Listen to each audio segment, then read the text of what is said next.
how's it going? So I liked the video last week about the unity thing, the race unity talks and stuff, and it was very inspiring to see all those young people, talking about racial unity in New Zealand and stuff. And I'm glad you go into things like that, and I wish I could be there with you and stuff. So today I was kind of wondering about what to talk about. I had two options, but I decided to do this one, which I've been thinking about for a while now, but I just haven't gotten up, the time to do it, the opportunity to do it. So I just want to talk a bit about rape culture. So I mean, I've had a discussion on this with various friends of mine about like just the way women are treated, especially as it results to like sexual violence and stuff. Recently, a month ago or so, there was a game that came out like by a Jamaican.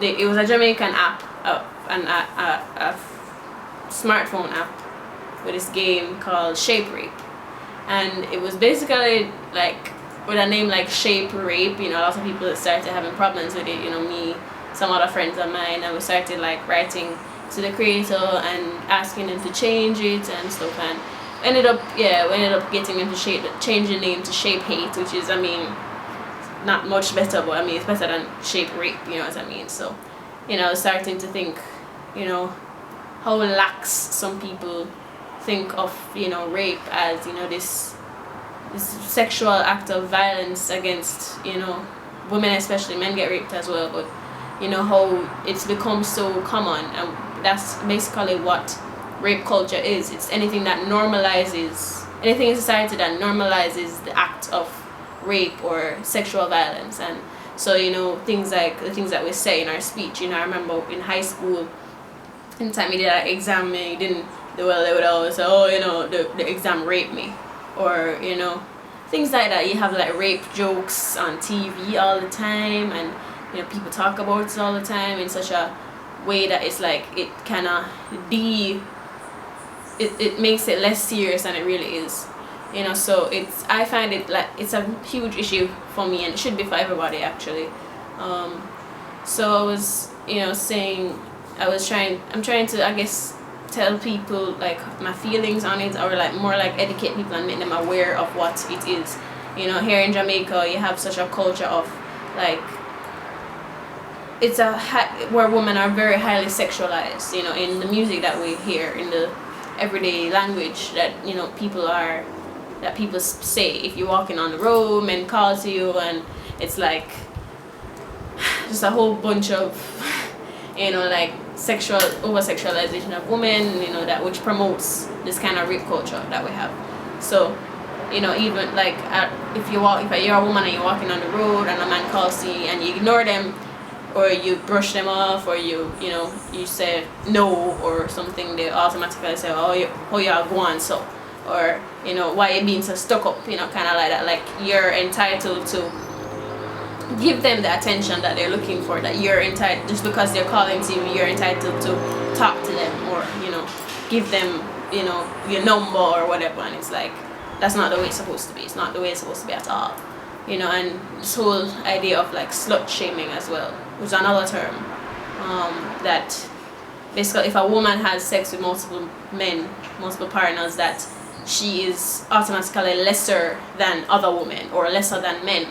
And it's like, it's a double standard as well, because men are glorified and praised for how many women they can sleep with, while women it's the opposite. If you sleep with this amount of men, you're automatically a slut, and you're not worthy of respect when it comes to anything, like especially having sex with someone. So if you're a woman and you deny a man sex and you are a known slut, then automatically he feels like he can just take it from you, because you've been having sex with how many men already. You shouldn't deny him if he asks you. And so that promotes rape. You say, well, you're already a slut, you're not a human being, so I can just take it from you if I wanted to.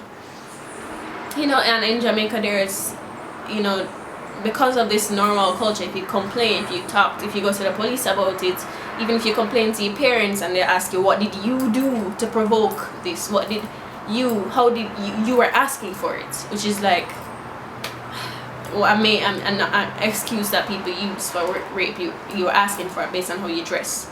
If you were dressed in a short shorts, or if you were dressed in something that shows skin, you're automatically asking for someone to rape you because of how you dress. So I was listening to a spoken word poem the other day, and they were saying, suppose everybody was supposed to ask for what they wanted based on how they dressed. Everybody would have to carry a wardrobe behind them. You know, if I wanted to order chicken, I'd have to wear a chicken suit. You know, if I wanted to use the phone, I'd have to, you know, wear a phone suit with this and that. So if I wanted sex, automatically I'd have to be naked. And you know, she was just, it was basically just satire about how, you know, that excuse is just completely ridiculous, because not only women who are scantily clad get raped, women who are fully dressed get raped as well, women who are covered from head to toe get raped, men get raped, you know, little children get raped. Is it their fault that they got raped because they were asking for it, you know? So I just find that argument is pretty ridiculous, and lots of people will say, oh, it's not a big deal, we're just joking about it, when there's, you know, make jokes about, oh, someone getting raped, or, you know, oh, them would have rape this girl or whatever like that. But it's a very serious issue that has serious consequences, especially in a country like Jamaica, where if you're raped, you go to your mother and your mother blames you for being raped and kicks you out of the house. You know, I don't see how that's not a serious issue when something like that happens. So just wanted to make people aware of what they're saying and what they're watching and what they're listening to, you know, all this music, just the TV shows that people watch sometimes. It's not conducive to a positive, you know, look at the way sex should be handled. It's handled in our society. You know, it just promotes this violence and these crimes that we have to deal with every day. You know, they say one in every 3 women is sexually assaulted by the time she's 30. That's a huge number. That's so 1 in 3 women. So it's a major part of our lives, especially me as a woman, you know, as someone who has to live in this world, who has to go on her own sometimes on the road and stuff like that.